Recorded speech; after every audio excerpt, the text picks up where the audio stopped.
You have 11 minutes, so that should include questions. I will let you know how the time goes.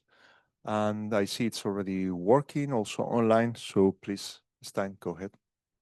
All right, so my name is Calders. I'm working at the Royal Belgium Institute for Space Astronomy. I'm doing a PhD on meteor showers using forward scatter radio observations. And this, I need that one, yeah. So in this presentation, I will first explain you the problem that I try to tackle. Then I will discuss a solution proposed by Christian Steyart in 2006 um, and limitations that we found in the solutions and improvements that we made for that. And finally, I will show you an example of our improved method. So in forward scatter radio observations, you get a time series. So you get, for example, 15 meters per hour, and the next hour you have 20 meters, but you have no idea of from where these meteors are coming. So in a visual observation, you can see if they are coming from a radiant or if they are sporadic meteors. This is not the case for, or in general, this is not the case for forward scatter radio data. So you have to find another way to make the distinction between shower meteors and sporadic meteors.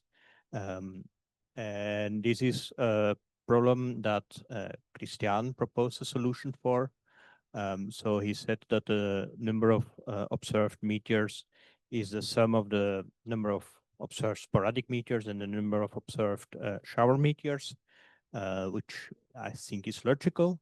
But so for the meteor activity, he used a model, a double exponential model. So there you have three parameters that you can choose: the time of the maximum and the two time constants. And you, of course, you don't see all the shower meteors. It depends also on the position of the radiant, for example. If it's below the horizon, you don't see any. So you multiply this with the observability function. So for the sporadic, it's repeating every day. The same for the observability function. So there you have, for each hour of the day, you have the same number. So this makes in total 48 unknowns, and then the three unknowns for the meteor activity model. So in total, you have to find a solution for this 51 unknowns, and this you do using this cost function. It's basically a least square fit that you are doing, and it's a two-level optimization. So first you do a nonlinear optimization to find values of this time of the maximum and the two time constants. And then you have a linear optimization to find the values of the observability function and sporadic. However, when we tried this with one of our data sets, it didn't work. It gave negative solutions for the observability function and for the sporadic meteor count. So this is physically impossible. I start working together with Johan de Keyser, one of my PhD supervisors, how we could improve this model, or if there was a problem with my data. And I have to mention that many of these improvements were also already mentioned in the paper from Christian Steyart.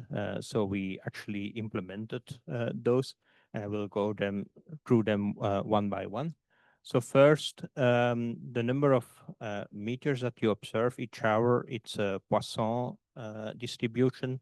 So there you can introduce an uncertainty, the Poisson error, which is basically the square root of the number of meteors that you observe. And this also allows us to introduce data gaps, because there we say that the uncertainty is infinite, and then it doesn't count in the new cost function that we introduce. Then second improvement that we did is introducing several data sets. Of course, on itself, it doesn't help because you increase the data, but you also increase the number of unknowns. So some way you have to reduce the ratio of the number of unknowns over the number of data points. One way to do that is to add more data, use more days of data.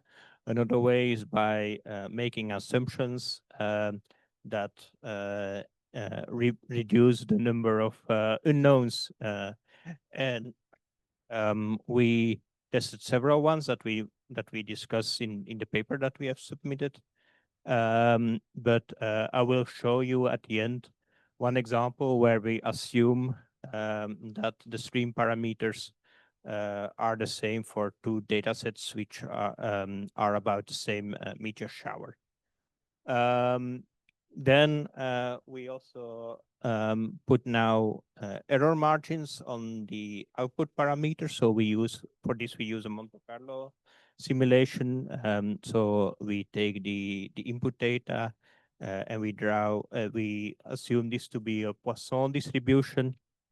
So we draw random numbers from this Poisson distribution, and we do the optimization several times, 100 times. And we calculate the average and the standard deviation of the parameters of the unknowns that we are calculating. So for the example, we use two data sets coming from two sets of transmitter and receiver. We have the VVS beacon in the north of Belgium, in Ypres, and it is observed by Felix Verbeul in Kampenhout. And then we have our Brands beacon in Durban, in the south of Belgium, and it's observed by our station in Humain. It's also interesting here to mention that the Humain data has been processed by the citizen science project called the Radio Meteor Zoo. So it's also a test to see if we can use this data or these identifications obtained by these volunteers. Here you see the number of observed meteors for both stations. For Humain, we took the meteors longer than 4 seconds because there the distance is much closer, and also the emitted power of the beacon in Durban is much higher, so we see many more meteors. So to make them comparable, we use there only the long duration meteors, while for Kampenhout we consider all the meteors.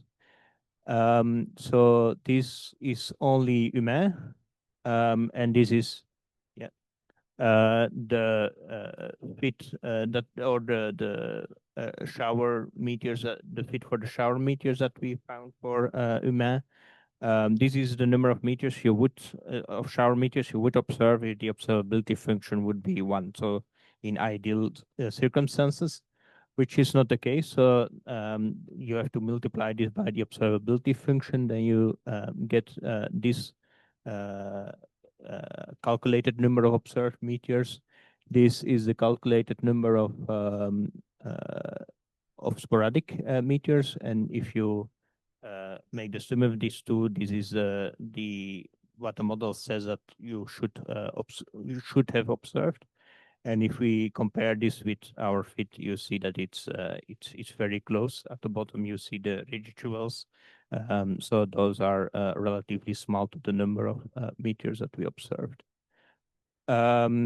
We do exactly the same for Humain, and we assume that the shower parameters are shared, so the same time of maximum and the same time constants.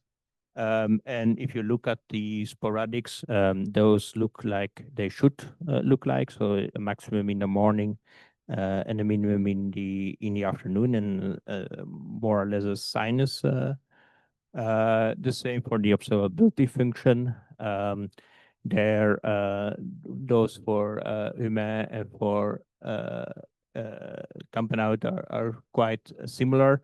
Although for Campanout, you see a dip in when the radiant is at high elevation, which is expected due to the antenna configuration that Felix is using.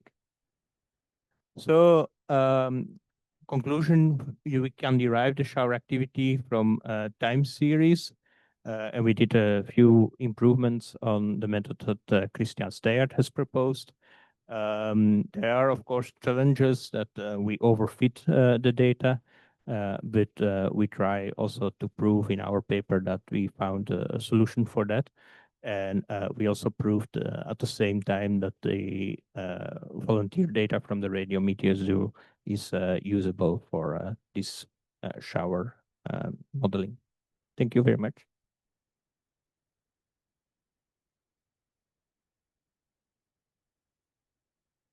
Okay, thank you very much, Stein. We are perfectly on time. It's a pity all the speakers didn't allow me to play more with the bell. Let me see if we have a question. Nothing online. This is the last talk of the okay, there is one. Francis. Thanks, Dana. That's very interesting.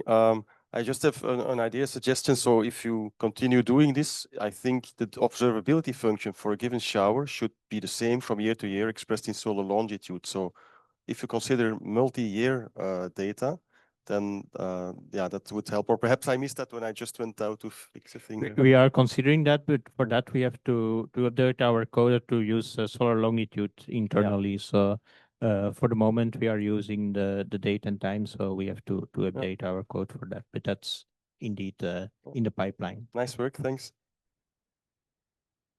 Okay. Thank you all. So then the second session comes to an end. Thank you all the speakers again.